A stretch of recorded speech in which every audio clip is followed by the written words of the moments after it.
Get ready. 10 seconds. 5 seconds.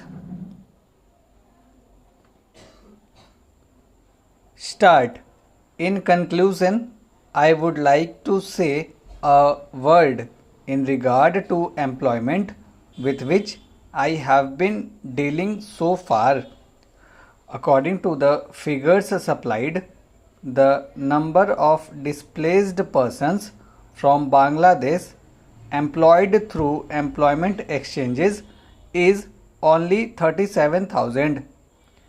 This is very meagre compared with their total number, which comes to 32 lakhs according to the official figures.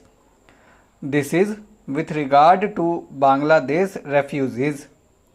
The number of displaced persons from Pakistan employed through employment exchanges is not very encouraging, but still it is 75,000.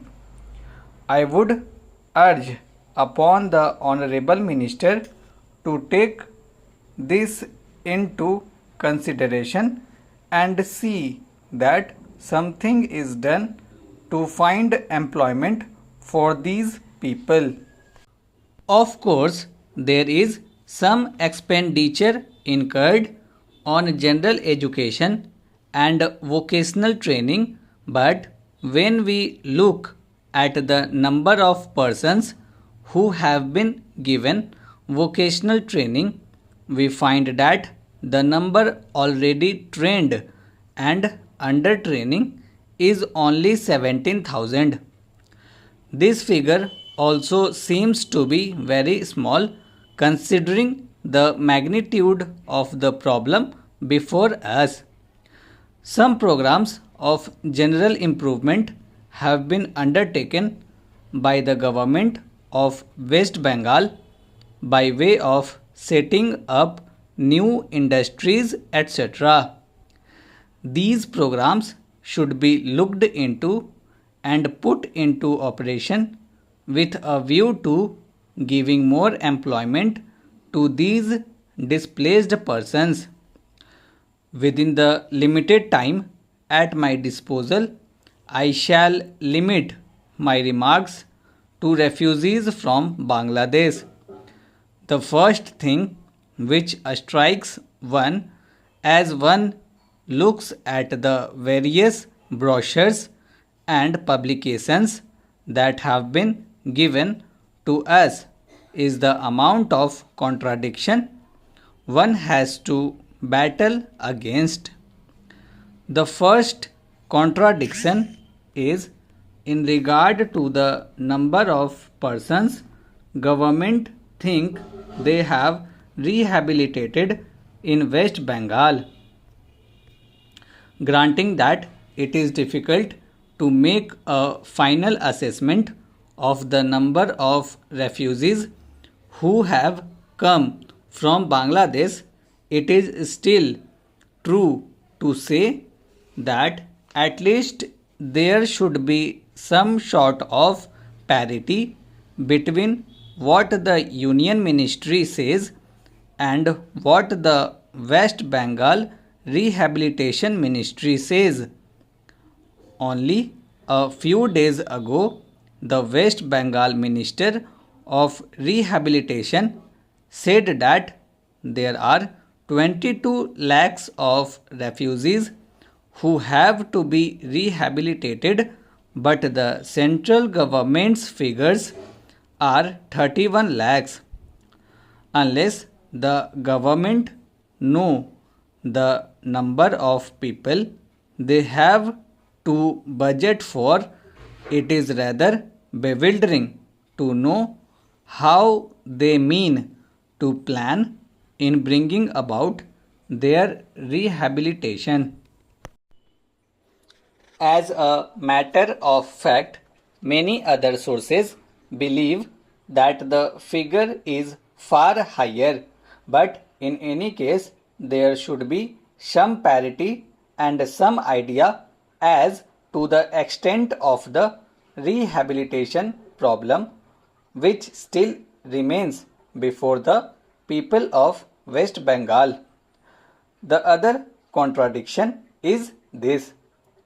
On the one hand, Srimati Renuka Rai says that in the near future they will be making a successful completion of the work of economic rehabilitation of refugees in that state, but only last year Sri A.P. Jain said that as yet the problem of the displaced persons from Bangladesh was a matter which was giving some concern.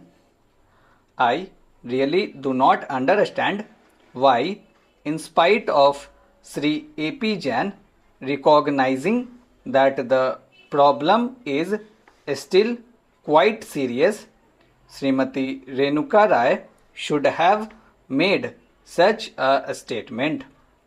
Yet, when we heard the Honorable Finance Minister, we find that there has been a big shortfall in rehabilitation budget.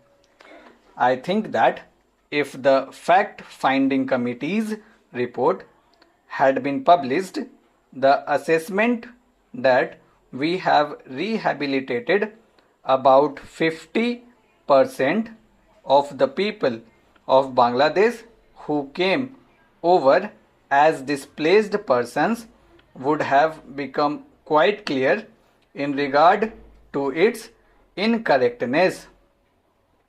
As a matter of fact, when we went round the camps and colonies in West Bengal, we found that as yet not more than 15% of the people have been rehabilitated, in the sense that they are able to eke out their subsistence on the poorest levels. It is not more than 15%, and I think the figures of the fact-finding committee are still lower. I think this is something that we have to take very seriously and put our minds to and apply all the resources that we have to find out how we will be able to tackle this problem of rehabilitation. Now, coming to the question of relief, I feel that until we are able to give really proper rehabilitation, we cannot withdraw relief. It is no use arguing whether relief leads to lethargy and moral slackness. Unless our rehabilitation policies are fruitful, have we any right to starve the people to death? As a matter of fact, Sri A.P. Jain may know that in West Bengal the incidence of tuberculosis amongst the refugee population is very high. Only a small percentage of them is catered for by the medical relief given by the Directorate of Rehabilitation.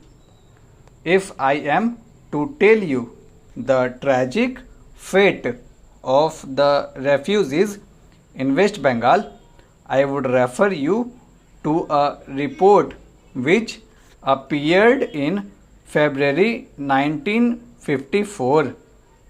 Stop.